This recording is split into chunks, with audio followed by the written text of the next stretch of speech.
Okay, so this is my interview for my community educator.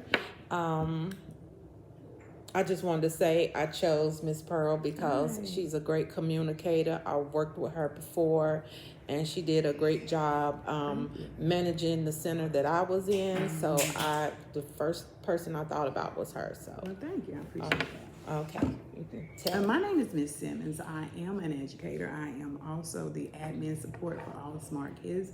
I still an educator because when I have to go in the classroom, I go.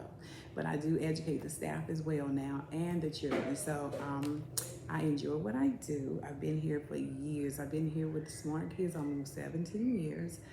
In the classroom, out of the classroom, in the classroom, and out in the community. Hmm.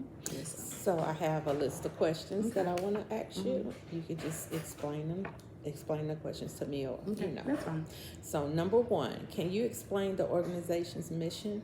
Our mission here is to give quality care to each and every child that enters our center. We want to make sure that every child has the education they need to move forward each and every day. Our teachers are qualified teachers to make sure that each child here knows what they need to know when they move to the next grade, which we do have the NC pre-K at this site, which is very good because we're now 3-4s room. They're also doing it basically the same thing to get ready for NC pre-K. So our mission is to make sure we give quality care to each and every child that enters our facility. Okay. So number two, what inspired you to pursue a career in community education? Well, I started when I was 18 in high school.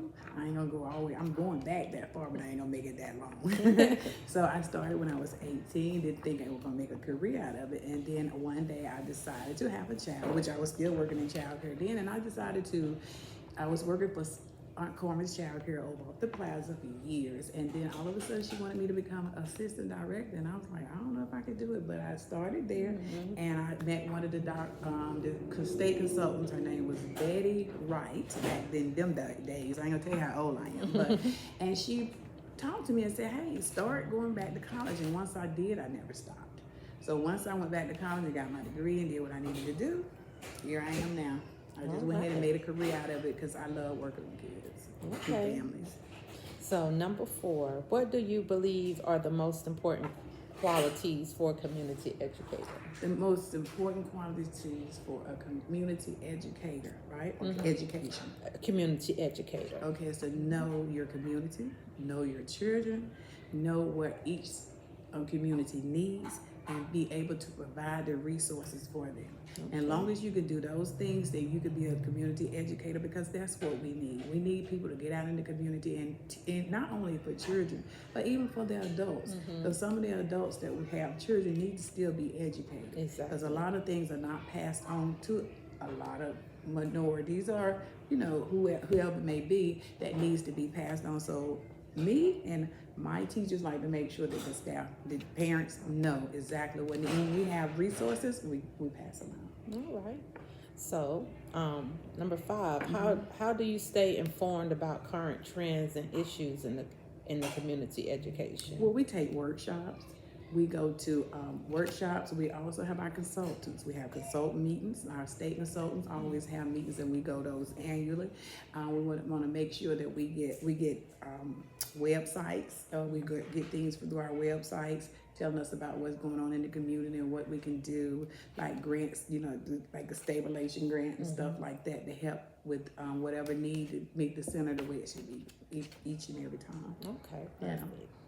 Okay, number six, how do you engage and involve community members in the education process? So like say for instance, in our environment is we have like, even when I NC pre-K, we have parents coming in to want to be on the board, they want to help make sure the classrooms are running correctly, comes in and observe what's going on and come back and tell us what we need to improve in.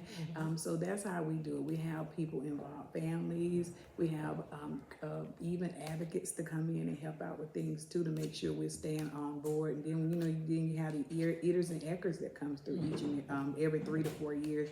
We even have them to come in sometimes just to look over things to make sure we're on the right track. Okay, thank you.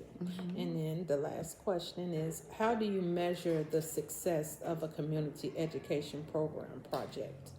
Well, we measure the success by making sure that each and every child that leaves here knows exactly what they need to know.